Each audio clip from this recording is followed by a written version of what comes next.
একজন সাংবাদিক, একজন মানবাধিকার কর্মী, নাম মওদুদ আবদুল্লাহ শুভ্র। একটি দিন নয়, একটি মাস নয়, টানা এক যুগ ধরে তিনি দাবি করছেন নানা ধরনের হয়রানি, হুমকি এবং অপরাধের শিকার হওয়ার কথা। তার অভিযোগ অনুযায়ী একের পর এক সংগঠিত হয়েছে ৩২টি অপরাধ। এর মধ্যে কুমিল্লা কোতোয়ালি মডেল থানায় ২টি এফআইআরভুক্ত জিআর মামলা বর্তমানে বিচারাধীন এবং পুলিশ তদন্তাধীন রয়েছে। এছাড়াও অপহরণ, চাঁদাবাজি, মানহানি এবং সাইবার অপরাধের অভিযোগে একাধিক সিআর মামলা আদালতে রেকর্ড হয়েছে। এসব মামলার তদন্তও চলছে কোতোয়ালি মডেল থানায়। শুধু তাই নয়, ভবিষ্যৎ নিরাপত্তার আশঙ্কায় থানায় অনলাইনে সাধারণ ডায়েরিও করা হয়েছে। সেই জিডির প্রসিকিউশনও হয়েছে, তবুও অভিযোগ থামেনি অপরাধ, শেষ হয়নি হয়রানি। তাহলে প্রশ্ন থেকেই যায়, একের পর এক মামলা, তদন্ত এবং আইনগত প্রক্রিয়া চলমান থাকে, তারপরেও কেন বন্ধ হচ্ছে না এসব অভিযোগিত অপরাধ? যাদের বিরুদ্ধে অভিযোগ, তাদের এত সাহসের উৎস কোথায়? আর সবচেয়ে বড় প্রশ্ন, একজন ভুক্তভোগী সাংবাদিক ও মানবাধিকার কর্মীর নিরাপত্তার দায়িত্ব শেষ পর্যন্ত কে নেবে? ভুক্তভোগী মওদুদ আবদুল্লার মুখেই শুনব তার সাথে ঘটে যাওয়া ঘটনাগুলোর বিবরণ। আমি মওদুদ আবদুল্লাহ শুভ্র, মানবাধিকার খবরের বিশেষ প্রতিনিধি, কুমিল্লা আছি। তাছাড়া বাংলা এফএম এর জেলা প্রতিনিধি, দেশপত্র এবং দৈনিক বাংলা নিউজ পত্রিকার অনলাইন পত্রিকার সম্পাদক ও প্রকাশক। এছাড়া পেশাজীবী এবং বিভিন্ন মানবাধিকার সংগঠনে গুরুত্বপূর্ণ দায়িত্বে নিয়োজিত রয়েছি। আর আমার সমস্যা শুরু হয়েছে 2017 সালে থেকে, প্রথম দিক থেকে আর কি। তো 2017 সালের প্রথম দিকে যখন শুরু হয়, এইরকম ভয়াবহ ছিল না আজকের দিনের মতো। তো তখন অবস্থা খারাপ ছিল। তো তখন আমি প্রাথমিকভাবে আইনগত ব্যবস্থা নিমিত্তে কুমিল্লা কোতোয়ালি মডেল থানাতে মে মাসে 3 তারিখে একটা জিডি দায়ের করি, জিডি নাম্বার 157।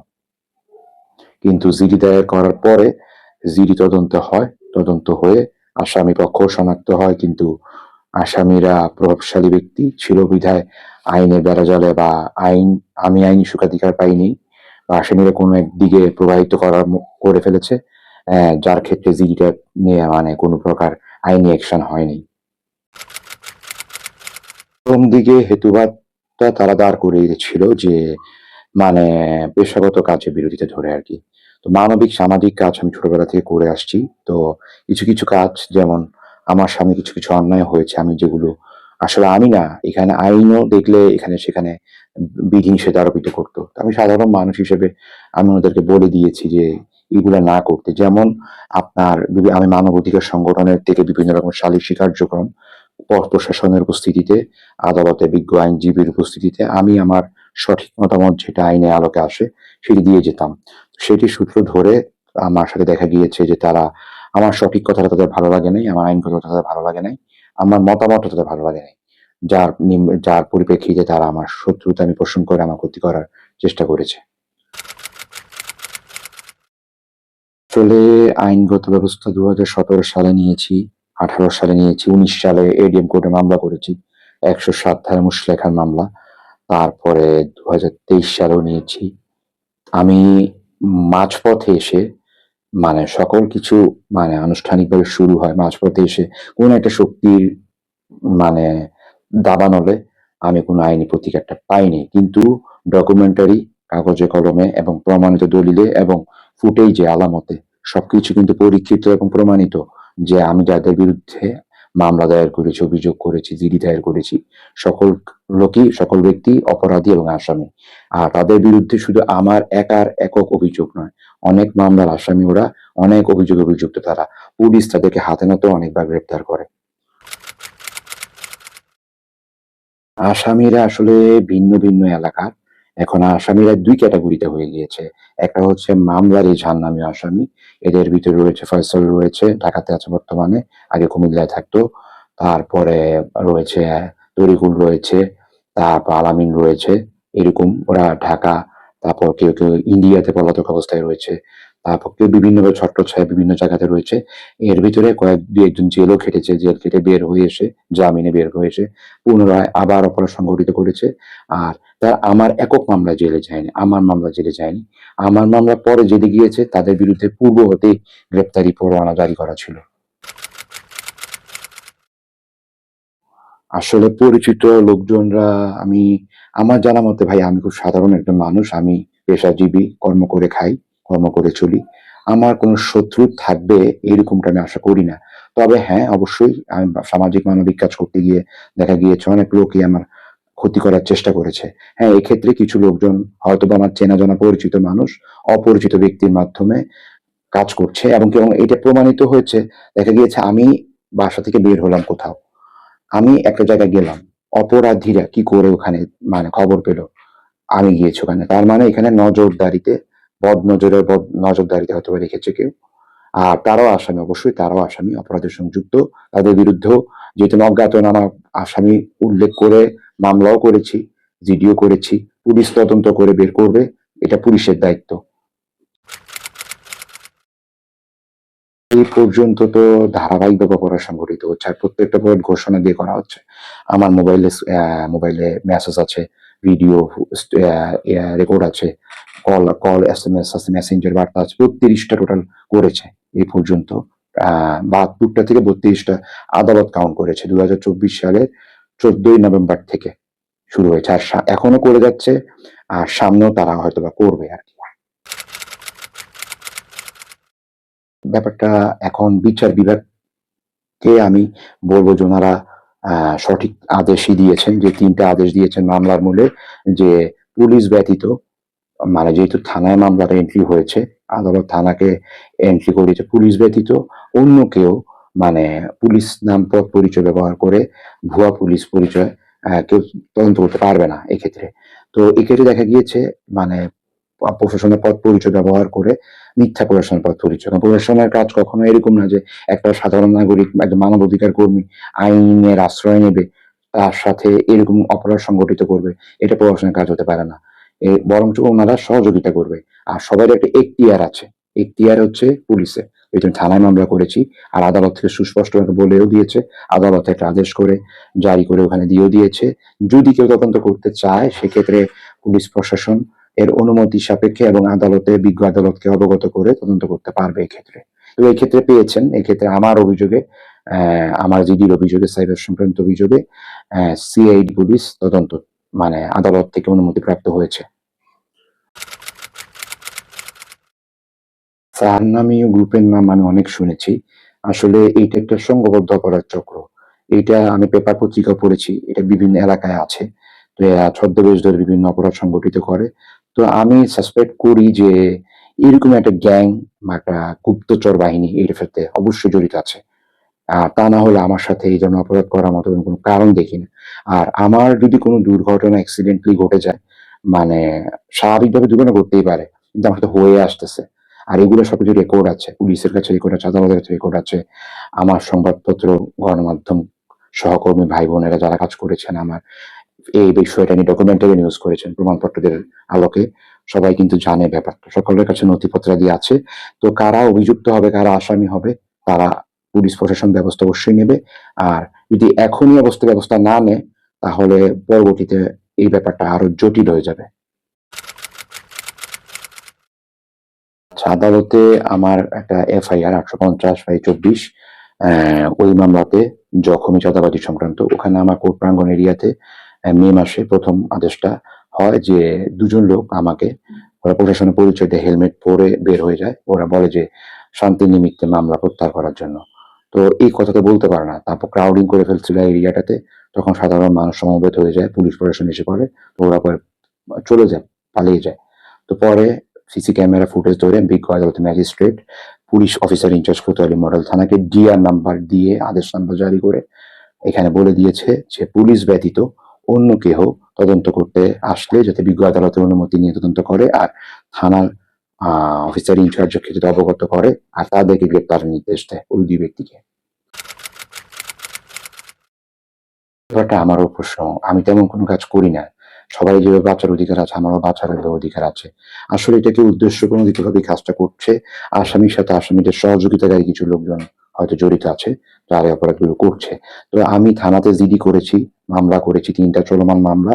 এগুলো বিরোধিতা করতে হবে আসামিদেরকে, যেই হোক এতে বিরোধিতা করতে হবে, কারণ আইন সকলের জন্যই সমান, কেউ আইনের ঊর্ধ্বে নয়। এখানে সার চক্র গ্রুপ হোক বা যে ব্যক্তি হোক, আইনে এসে প্রতিকার চাইতে হবে, আদালতে এসে সারেন্ডার করতে হবে মামলার মূলে, তারপরে আদালতের সিদ্ধান্ত অনুযায়ী চলবে। আমি আদালতের উপর, আইনের উপর আস্থাশীল।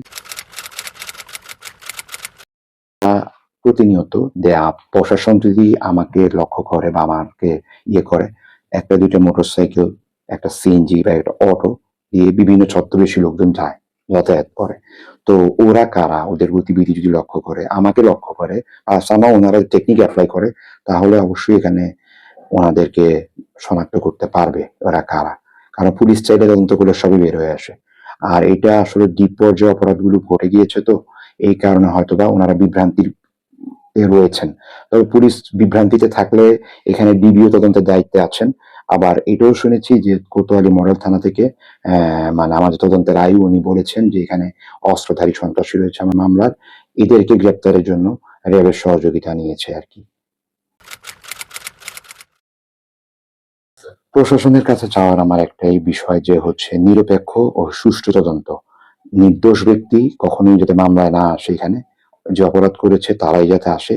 আর এখন ছড়িয়ে ছিটিয়ে পড়েছে অনেক কিছু, কারণ আমি ওপেনলি খোলা বইয়ের মতো আমি সবকিছু আমার সাথে জীবনে যা যা ঘটে গিয়েছে আমি বলে দিয়েছি। এখানে দেখা যাচ্ছে যদি কেউ এটাকে অন্যভাবে নেয়, তাহলে ওরা ভুল করবে, কারণ অপরাধীরা অপরাধে গভীরে নিমজ্জিত হয়ে গিয়েছে, ওরা আর উপরে উদ্দিক উঠতে পারছে না, যার জন্য তারা এই অপরাধগুলোর রাস্তা বের করে নিচ্ছে। আর বের করতে গিয়ে যারা বের হতে পারছে না, তখনই অপরাধ সংগঠিত করছে। তা নাহলে আমার সাথে অপরাধ সংগঠিত হবে কেন, কি কারণে? আর অপরাধী গুপ্তচর আশেপাশে হয়তো কোথাও আছে, এবং তারা রুলিং অবস্থায় আছে।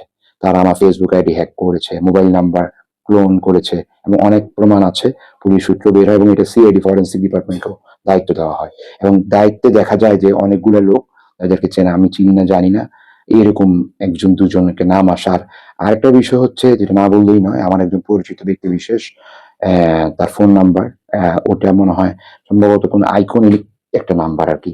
ওই নাম্বার থেকে সে হয়তো খেয়ালের ভুলে বা খেয়ালের মূলে একটা খারাপ একটা মেসেজ আমাকে দিয়েছিল বা বার্তা দিয়েছিল। তো পরবর্তীতে তাকেও শনাক্তকরণ করা হয় আর কি।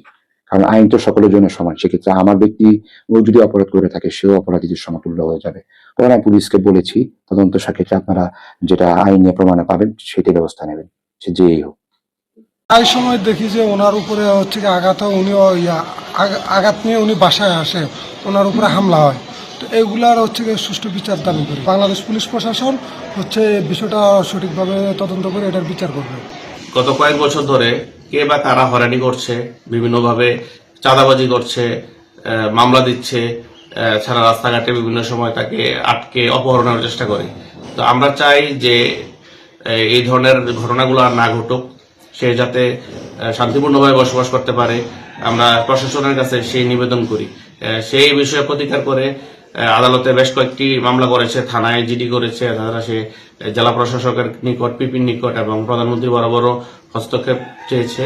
তো আমরা চাই যে প্রশাসন নিরপেক্ষ তদন্ত করে যে স্থার গ্রুপ বা কথিত যে অন্যান্য গ্রুপগুলো আছে যারা তাকে হয়রানি করছে বা অপহরণের হুমকি দিচ্ছে বা চাঁদাবাজি করছে, তাদেরকে যাতে গ্রেফতার করা হয় এবং আইনের আওতায় আনা হয়, আমরা সেই ব্যবস্থা নেওয়ার জন্য প্রশাসনকে বিনীত অনুরোধ করছি। আমার বাদী মওদুদ আব্দুল্লাহ শুভ্র, প্রকাশ্য শুভ্র, উনি হচ্ছে একজন শিক্ষানবিশ আইনজীবী এবং একজন মানবাধিকার কর্মী এবং একজন সাংবাদিক। বিগত অনেকদিন যাবতই উনি বিভিন্ন রকম সন্ত্রাসী এবং বিভিন্ন ধরনের সাইবার ক্রাইম ধরনের আক্রান্ত হয়েছেন, এবং এই জন্য উনি অনেকগুলো মামলা করেছেন, কোতোয়ালি কোর্টে মামলা করেছেন, সিআর মামলা করেছেন এবং জিআর মামলা করেছেন।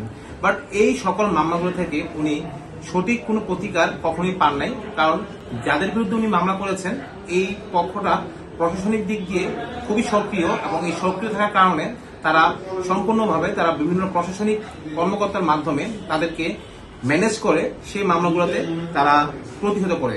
এবং পরবর্তীতে বিগত 16/4/26 তারিখ মওদুদ আব্দুল্লাহ প্রকাশ্য শুভ্র উনি বাদী হয়ে মাসুদ, আলামিন, ফয়সাল এবং তরিকুল এই 4 জনের নামে একটা সিআর মামলা উনি দায়ের করেন। এটা ঘটনার তারিখ ছিল হচ্ছে 31/3/2026।